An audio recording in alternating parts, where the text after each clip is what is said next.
إنهم ألفوا آباءهم ضالين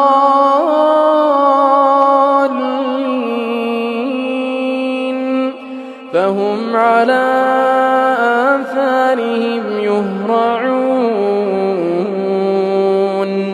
ولقد ضل قبلهم أكثر الأولين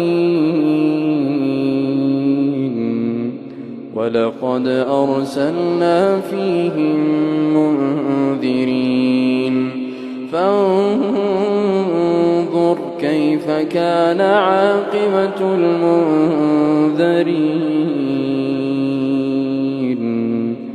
إلا عباد الله المخلصين.